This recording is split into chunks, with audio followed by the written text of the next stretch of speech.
Hello everybody, me again. There's a science experiment character in Overwatch that was made in a laboratory out of evil and magic. You guys have witnessed it unfold. You've seen me go from gold all the way to masters. You saw me go from masters to GM. And in GM, I quite literally was like 5 games away from being in top 500. But of course, I got disconnected 5 times in one day. So, it wasn't meant to be. I've really taken this character and I've shown people exactly how powerful it really is. In fact, Brig is overpowered. But in these videos, it's supposed to show off things. It's supposed to be entertaining to a certain extent, and there's all sorts of other things that go into it. So we never really talk about why this character is how it is. And we never talk about the strategy that goes into this character. And that's what today is about. Today is going to be the, drumroll please, as requested, the Grandmaster's Guide to Playing Brig. In this video, I'm going to teach you guys about how I went from gold all the way up to Grandmasters and almost to top 500. I'm going to show you guys the things that I learned about playing Brig,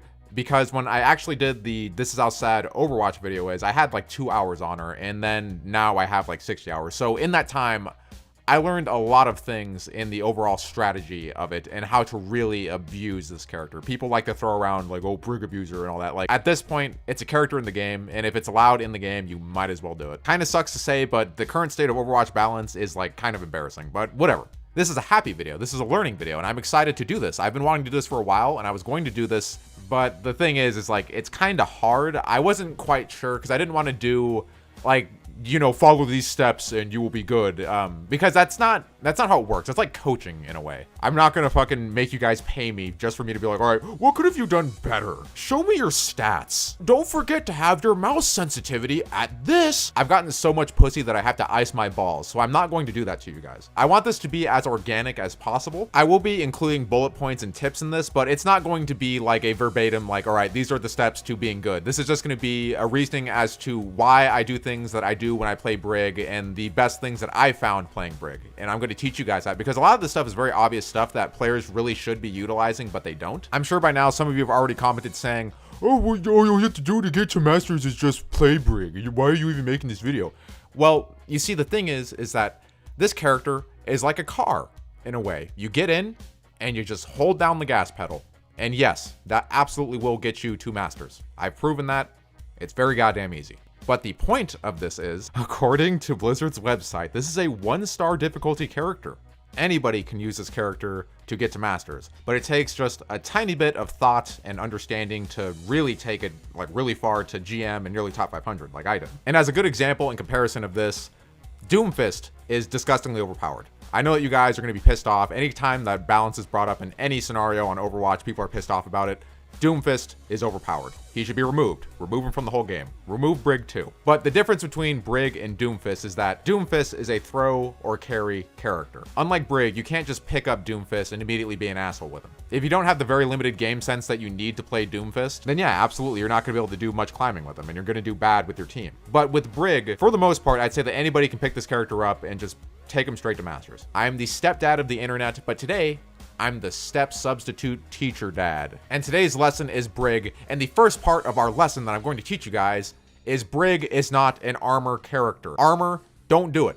Armor is bad. Unless there's an ultimate involved, don't give anybody any goddamn armor. Armor sucks. It's useless. So you guys better understand armor. Brig's throwable is a 150 quote-unquote armor pack. It serves as both armor and healing. So if there is a Genji with 50 health and he is throwing an armor pack, he will be put back to full health immediately. That's kind of bullshit, don't you think? If said Genji had full health and an armor pack was thrown to him, he would be given 75 additional health, which would be armor. Now, this is really useless because it only lasts for 5 seconds. So let's say you're full health and you get the armor pack. You get to keep extra health for 5 seconds. That's really shitty. You use the ability and it's gone for somebody to have a little bit of extra health for 5 seconds, which they might not even get hit. They might not go in, whatever. And the number one mistake that I see people making when playing Brig is that they keep giving people with full health these armor packs like it fucking matters. It only lasts 5 seconds, so it doesn't matter at all. Having the armor in a battle is definitely good, but you should always try to throw your armor pack at somebody when they're at like half health or lower. It's really good to give the dive characters Tracer, Winston, Genji. If Genji gets down to 50 health and you throw it to him, then he's gonna have full health again. If Tracer gets down to 1 health, you can throw it to her and she will have full health plus a little bit of armor, and she could still keep her rewind in reserve. That's kind of ridiculous, don't you think? Like, are you understanding how good armor packs are when you don't use them for armor? So that's what this particular tip is about, is that armor should be used to heal people, not necessarily to armor them. You shouldn't armor people before they go into battle because it's just not good enough to do it that way. It should be used to keep people alive, not to give them an imaginary edge when they're going into battle. And to demonstrate this concept, here is an example clip from a game that I got a really long time ago, where McCree was doing the best ultimate in the game, the one where he stands stationary and has to charge up some shots. It's great. And rather than sending him in there with an armor pack, I just waited till he was at half health because he'd get health and the armor anyways.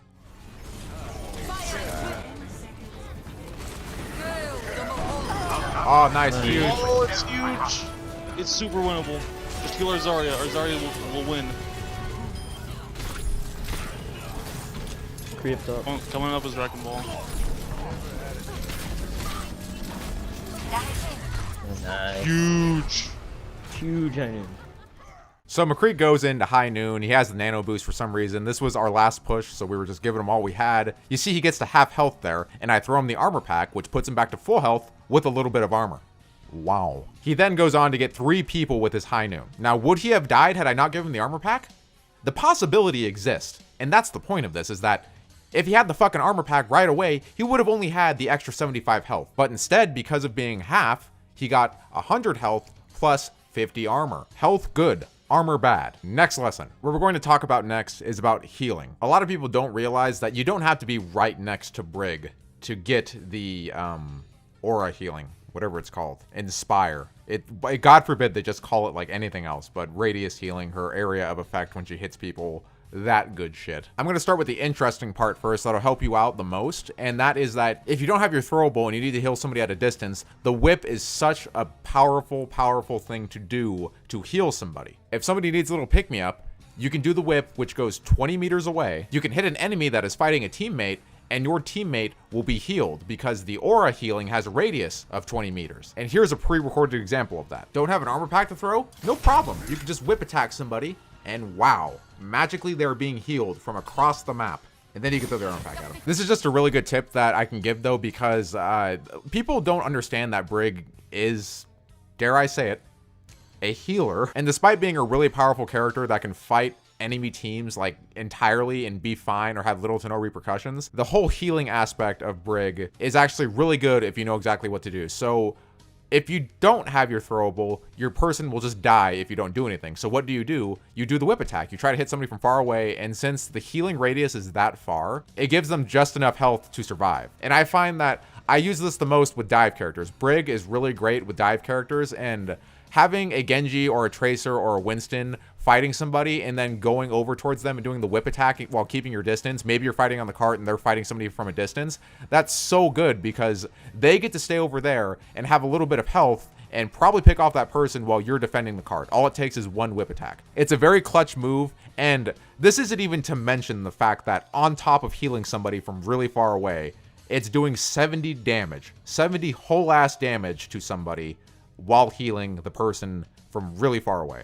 Prioritize doing the whip attack to heal teammates that are far away from you. If somebody's far away from you and you don't have the throwable, don't panic because you have the whip to fall back on. And 20 meters is an incredibly far distance. I actually felt like for a while I was playing her that when I did the whip attack, it created its own aura in that area because oftentimes it would just heal them and it would be fine. But looking into it, the overall healing distance is just really big. That 20 meters fucking covers like the entire map. So in short, is your team low? Do they need healing and you don't have an armor pack, or maybe multiple people need healing? Is somebody fighting somebody off in the distance and you don't have a throwable for them? If you can hit somebody with the whip attack, but if somebody is off in the distance and your whip attack can hit the person that they're fighting, it will heal them too. The whip goes 20 meters and your healing radius is also 20 meters. So keep that in mind. That's my tip to you. Brig's shield deploys way too fast for you people to not be utilizing it. I'm going to show you guys a clip that maybe kind of just passed by in your mind because you were focusing on my voice. It played earlier, and here's what it was.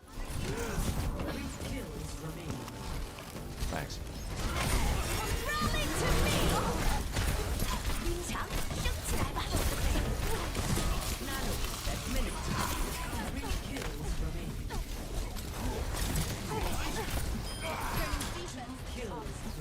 I said use the shield, but what does that mean? Well, it means a lot of things. This clip demonstrates an abundance of things. Big thing being distance control. You can see here in this clip that I rally, I go and hit her, stun her, and then I hit her again and continue to fight her, and she walls me in, and she thinks, oh, now he's fucked. This is an easy point. But of course, it's not. The shield comes up in a millisecond, and I just have to hold it, and I'm just out. I'm fine. It doesn't matter. And that's the beauty of it. Use the shield. The shield gives you distance control. This game is all about positioning, and I said that. What gives you good positioning in this game? Brig's shield. I was able to get in and out of what would have been certain death for almost any other character, and it was all because I used the shield. And even if she would have kept chasing me, I had the whip attack too. So let's say I get out and she kept chasing me and my teammates weren't there.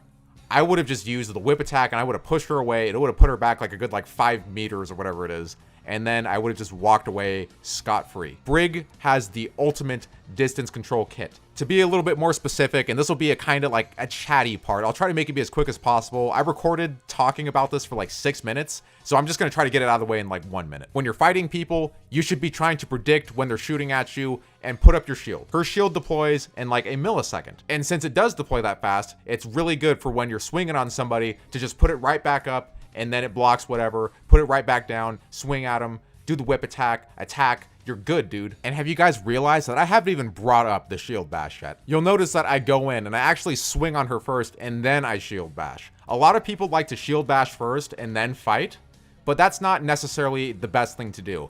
I like to keep it really random. The more random you are with the shield bash, because people are always expecting it, the better. So this is sort of a bad example clip because I was more or less just harassing Mei. Something I would highly recommend in the world of distance control is don't stun people first. The shield recharges really quick, so this isn't the biggest deal, but something that is so powerful is to go in and start fighting somebody and try to get them as low as you possibly can before you have to shield bash them. Because if you're fighting somebody and you get them half health or whatever, then you can shield bash them, then you can whip them, and then you can just swing on them and it'll probably kill them. Keeping the bashes as random as you possibly can will make it be so you can get easier picks. It'll make it be so when you realize you can't kill somebody that you can get out easier. And I don't want to confuse you guys and make it seem like shield bashing first is bad, because it's not bad at all. If you want to go in and attack somebody that way, it's definitely good to kill people or to get them really low. You'll hopefully have noticed that there was a text earlier that said that notice how I was tapping the shield. And I want to kind of emphasize on this a little bit more. Since Brig is a go in and fight character, you don't want to just swing your mace and hope that the healing keeps you alive.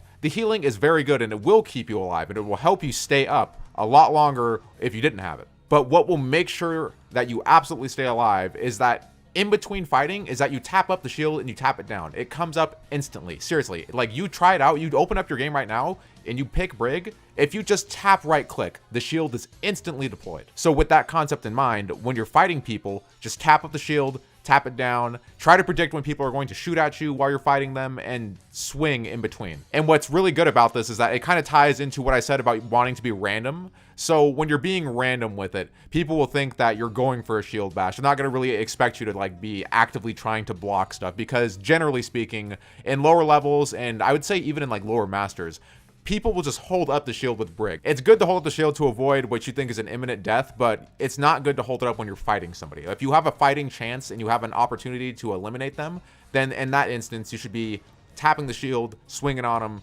whipping them, tapping the shield to maybe bash them, mixing it up, but just be sure to use that shield, dude. It's so good. That was quite a mouthful. But to condense everything that I just spoke about, the shield is a tool of offense and defense. You're stuck in a trap, you're being frozen, you think that death is imminent, then yeah, hold up the shield, walk backwards, try to get out. Throw a whip attack in there. But are you fighting somebody and trying to get somebody low so the team can pick them off or so you can pick them off? That shield deploys so quickly that you can just put it up and put it back down in between people shooting at you. And you can maybe predict some shots that are coming at you. Even if you're not trying to predict it, it's always good to just tap up the shield every now and then to try to get some of those shots to get blocked. They won't know if you're going for a shield bash, and that's up to you. Are they low enough for you to finish them off with the attack after the shield bash? Maybe they will be, but if not, at least you can get out. Now, on the screen right now, you will notice that I was Zarya for a very brief period of time, and we were getting really crushed. Tracer was primarily the problem, and this is Diamond, so Tracers aren't really that big of a deal if you know what you're doing as Brig. Everybody knows the trick.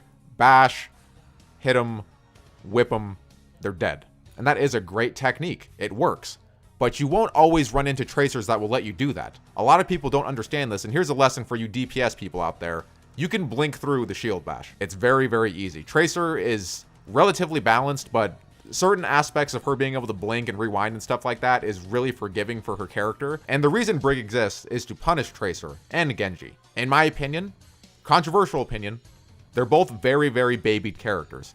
Genji has defense matrix, but his is better. His reflects the shit right back at you. Tracer has a full health button, and Brig is cancerous enough to shut both of those characters down. And I'm going to teach you guys how to deal with specifically a Tracer that knows how to blink through your shield bash. And it's funny, you would think that since dive was such a big deal back in the day that they would have just fixed dive. Instead, here we are at this video where I'm teaching you how to be an asshole with this character. But it's good though. In my opinion, both Genji and Tracer deserve to be fucking bullied. Dive was only so powerful because of those two characters. Anyways, back to the topic at hand. You won't always be able to do the stun combo on a Tracer, and it does work, and you should definitely try to go for it if you think that you can get it done. Maybe you notice that they don't have a rewind or they're down some blinks. Maybe you could pull it off then with a really good Tracer, but it's kind of difficult to do. It's the most difficult thing I've found to do, and the most frustrating thing that I do when I play Brig against a good Tracer. So when you don't always have the combo, what are you to do? Tracer's just gonna blink right through it.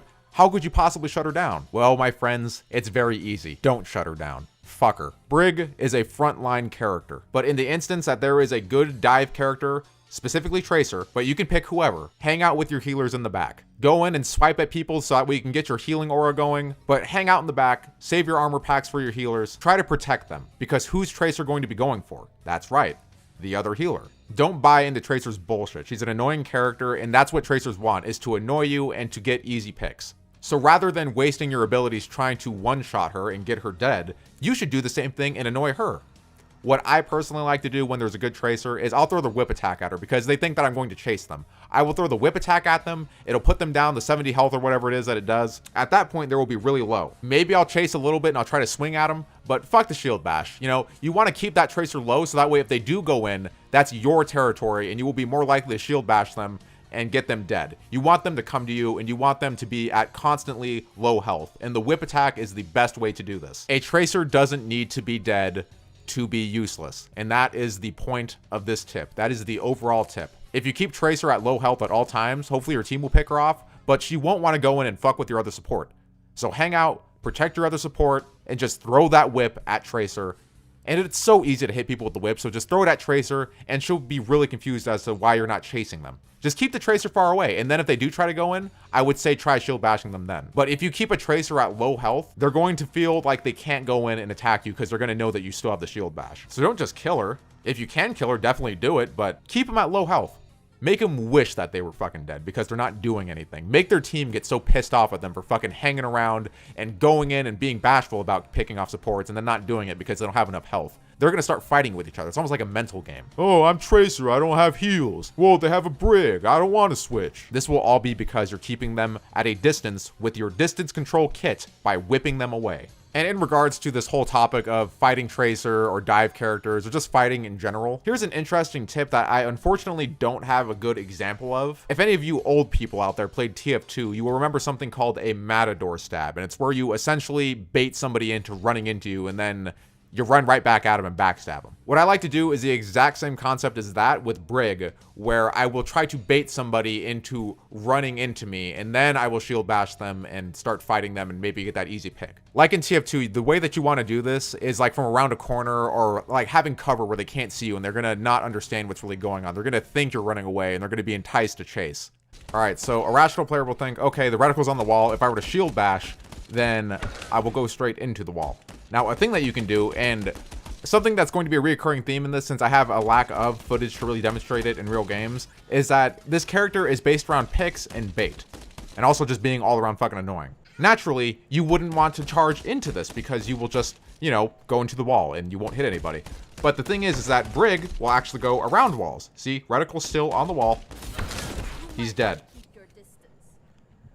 So this is kind of a poor example in the training thing. Think about it. You're fighting McCree and you're both like 1 health, and then he sort of backs off because his team is close by and he doesn't think that you'll be able to follow him. So like you could be fighting him and then be like, oh, I'm backing off too, and then he'll start backing off, and then that's when you just bam right through the wall. So you should really take advantage of like really sharp turns like this. You should always be cautious that if there's something like a corner, that you will be able to get through it rather than having to go around it. And that plays into the whole, like, you know, bait people and try to pick people. Hell, even if you're fighting somebody in here, you can just back up like this, you know, fighting, and then bam, right into them. And it works, like, more than half of the time. Where the TF2 players at? It's a corner stab, dude. It's a fucking Matador stab. But as I stated though, Brig is, in the aspect of when you're fighting with her, I would say she's very pick oriented. I would say to go for characters like the squishy characters, because you can easily kill them. Like 200 or less, absolutely go for it. You have the stun combo where you can one-shot Tracer, but like we talked about earlier, you want to hit people a few times first and then try to go for the stun combo, so that way you can absolutely be sure to get that kill. And to branch off of that, you can incorporate the Matador shield bash thing, and you know, you can fight somebody, maybe you get low and you pretend to back off, but really they're going to chase you, and then at that point you shield bash them and you kill them, or you have the upper hand in the fight and you're more likely to kill them. I don't know, just some food for thought. And the last real tip that I have for you guys, her ultimate is always good, so I would honestly say just do it whenever. You'll most likely fucking get it back. The only time I would think about when to use it is when there's a fight happening and when both teams will be getting ready to go in and try to see who can win the battle. It's good to have it for an ongoing fight, and that is pretty ideal, so you should try to use it when you go into battles. But it's also really good, since this armor doesn't go away the way that the armor packs do, it's really not that bad to give it to your team before a battle happens, because then they'll all go in with the extra armor, and then you can have the armor packs that you throw at them on top of that. So it gives you an actual edge, unlike the armor packs that you throw that go away in 5 seconds. The ultimate armor stays until they're hit. But yeah, that about wraps it up. I know that this video might have been a little bit all over the place, but I did want to make it be organic, and I didn't want it to be like a typical normie video, which is like, follow these steps and you'll be the best player ever. These steps won't make you the best player ever. Playing Overwatch is a lottery, and it's not based on just your performance. Your performance does play into it, but it's a goddamn team video game, so there's no promises with this whatsoever. As always, I'm Justin, your motherfucking not. I love you guys. Like the video if you enjoyed, and I'll see you guys in the next